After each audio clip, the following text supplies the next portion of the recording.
obviously should be a no-brainer, but here in Central Oregon, everything is like kind of crazy. This garden is just like ridiculous. I was going to trim down some stuff today, but I didn't. Look at these tomatoes. And I didn't water this bed either. I might have to water the other one, but this one seems fine. I'm gonna have to start like reducing watering on the tomatoes. We're gonna get our first frost here soon. This is probably like close to one of the last garden tours I could do. This is our newest bed. Sorry about all the junk. Don't look over there. So this is our newest bed I made this year. The cinder blocks were meant to be heat retention tools, and I believe they worked. We still have, I don't know, a couple weeks maybe before we'll get up hard frost. We'll see. I made the frame so I could put up frost cloth if I wanted. I don't know if I will. I mean, we'll see. I don't know, I'm kind of over the season. This year is crazy, but we'll get into it real quick. I have no idea what tomato this is, but it looks like it's ripening to a yellow. This was not as advertised, basically, and it's huge. These are black crims. There's quite a bit of fruit on it, and they're huge. I purchased these as starts from a local nursery. Here we have a really out of control ground cherry. I just love them, but I'm having a rough time this year with rodents. And you can see that like they've been in this bed like crazy. They eat my gazanias and they trim up my plants for me basically. But this year I decided to try. I pulled the ground cherry plant into a small tomato cage. And this actually, I think, worked really well. You know, it's not taking up as much space like in the bottom of the bed. So I also plant flowers in my beds, and I don't know when these are done. It looks like I overwatered. We got cracks in these babies. And then I got some peppers back here, which did actually like really well for me. I've got like got a few banana peppers going still. We've got like 4 of them from there. This is a habanero. We haven't gotten any from that. It's just getting bushier. This is some sort of sweet pepper. And then I put sunflowers in here, and they're crazy. This one looks weird, don't they? I don't remember them being so dark, but maybe they were. We'll see if they bloom. And these peppers just recently like got so tall. Hey, look, I could probably harvest that one.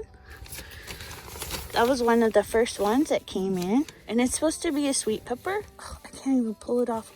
Ugh. I don't know, I'm pulling it. I don't know if it's done, but there's a sweet pepper that I grew.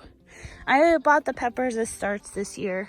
I might get sweet pepper seeds or something if I can find them. Dan always wants spicy, so I got the jalapeno and the habanero for him. That's this bed. And I use soil from here in Central Oregon. There's a place called Best in the West. Everything in this bed is just doing magnificently. I thought that the soil was too fine and that the plants would like, the roots would suffocate, because basically when I watered it, it just turned to mud. But apparently it is just fine and dandy. Okay, next. My garden's all spread out because over the last 4 years we're experimenting with the best location, and we found that the south side of the house is the best place, which obviously should be a no-brainer, but here in Central Oregon everything is like kind of crazy. Okay, so here we are at the other bed. So this bed was mostly my cold crops, like kale and cabbage and everything, and I let the kale go to seed because the honeybees love kale flowers. So that's why these are all crazy and overgrown. And we're gonna be taking this bed down and redoing it. Since we have such a hard time with rodents, we're gonna make beds that are all metal and cross our fingers that we don't deal with as many mice as we have this year. These sunflowers were all volunteer, which is nice. I think that's a sweet surprise. I should probably water this bed. There's a really sad ground cherry in here that is infested with spider mites, and that's just exactly what happened last year, even though I tried to prevent it. I have a cucamelon. I don't know, I only saw ever one fruit on it. I have no idea how it's doing because I haven't like looked farther. And then I have these cabbages that I harvested already, and I wanted to see if I could get another head out of them. And it looks like it's a possibility, so that's pretty exciting. Then I have these giant overgrown currant tomatoes. And the reason why they're giant and overgrown is because I decided I didn't like them. They're teeny. I mean, their flavor is like okay. It's not great. But the skin to inside ratio, the skins are pretty thick. It's not like, they're not super pleasant. That one was weird tasting. Yeah, so I just kind of just let them go because green is green is green, which is nice. I have another set over here.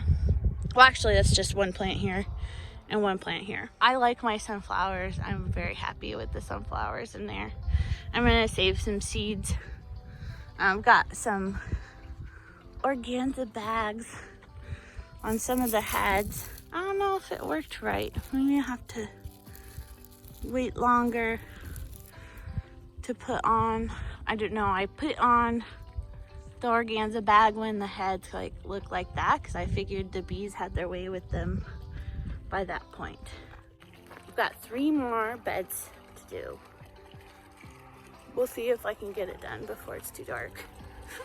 And this is just the food garden really, so yeah. So this is a brand new bed I put in this year. Basically because do you hear?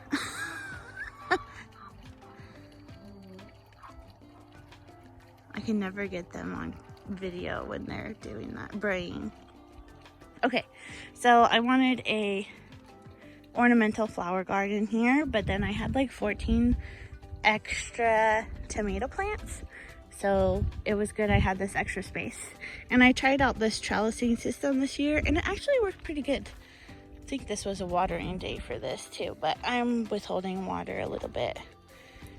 So these are all Berry's Crazy Cherry tomatoes, and these I rooted from suckers, and they're a bit behind compared to the parent plants. And you know, good to know. They have there's some fruit on one or a couple of them, but if they had more time, you know, look at all those flowers. It would be crazy. I bought this year and I am just so excited for it. I forget the name. I don't know if my black-eyed Susan is gonna make it, but it looks really unhappy. So this is my other tomato thing that I let get out of control. These are all Sugar Rush tomatoes, and all but the last 2 on the end were rooted from suckers, and they are only just a hair behind the parent plants. And so I think if I rooted suckers earlier, that would be a really good idea. They got meters, which is exciting. I really was hoping for like a munching garden. There's a couple red ones down there, but it didn't really happen because our season's so short. Have some ornamental onion and cosmos. This is another black crim. I did this one from rooting a sucker as well. There's 1 whole tomato on it, and there's another baby. Okay, so there's 3 whole tomatoes on it. This is another one of the currant tomatoes, and I don't think it's made any baby tomatoes, which is fine. It kind of looks nice just being there anyway. And this is a white cherry tomato that I also rooted from suckers, and it's got like maybe 10 fruit on it, but they're not close to ripening yet. I don't know. I like this space. I can't wait. We need to finish it up. Put down some mulch and stuff. The sun has gone behind the hills, so I gotta get on it. Okay, second to last bed. This was mostly freaking borage, which I forgot how big borage could get because in the past it did not get as big as it did this year. We cut a lot of it back and it looks like crap, I think, because of it. I guess it didn't like it. You can't really tell. Oh, did we miss the bloom? Maybe it'll be open all the way tomorrow. That's the pink dandelion. Okay, these were beetberry, aka strawberry spinach, which is okay. There is some lovage back there that didn't grow very much. There's a really sad cucumber that I got one cucumber from. Some sunnies. This is zucchini, and it got pretty big. It's got a couple zucchinis in there. Here's another ground cherry, and you can see that it got mice because they stole the fruit.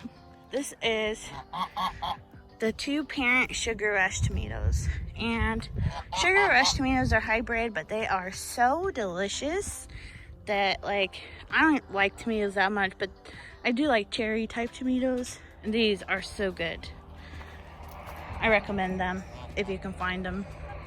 But this was really sad. I probably ended up, I don't know, the nutrients probably didn't stay very well. This is somewhat recent, over the last 2 weeks. I just didn't worry about it because the season's almost over.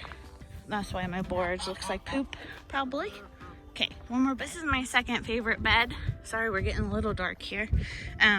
It has the parent Berry's Crazy Cherry, the parent white cherry tomato, which are pretty good, and then the other parent Berry's Crazy Cherry Tomato. I'm not super in love with the berries. I'm not a fan of the texture, and I think the flavor's weird. Dan says they taste pineapple-y. I'm not sure I agree. I'll have to eat some more to figure it out. The white cherries are good. I had a lot of self-seeded volunteer amaranth. I threw in some borage in here. And this plant, I don't know what happened, but it was, I forget, what was it, chervil? And it just kind of died recently. I don't know. I don't know what happened. There is something called sculpit in the center there, which I had to majorly cut down. Of course, some sunnies, a giant amaranth, and this is a giant, this is probably the biggest zucchini I've ever grown in my life. And I don't know, it must have been all the rabbit poop I put in this bed. I got a few zucchinis out of it. Here's my really sad cucumbers. I have 2 lemons and 1 Telegraph Improved. I don't know, I decided I don't like lemon cucumbers. Like, don't hang me, I just don't like them very much. But I got a couple growing in there. And this was red orach. I think that's how you say it. Purple orach, one of the 2. And then sunnies and other flowers. I don't know, I didn't serve my cucumbers very well this year. They got hit by some pack rats, and I forgot to keep up with the trellising. They decided they didn't want to trellis by themselves. They started coming out and getting bushy this way, and after I put them up, they're a little bit unhappy, but they're fine really now. I mean, they're not as bushy as they were, especially because the pack rats took out about half the branches on all of them. I just like this bed because it's giant. Everything just is overgrown and happy. It's just nice. Now, it's time to do the animals. So thanks so much for taking a few minutes out of your day today to hang out with me here on Farmstead Smith. If you could take a moment and like the video and subscribe to the channel, that'd be very helpful for me. And I hope to see you again. See you next time.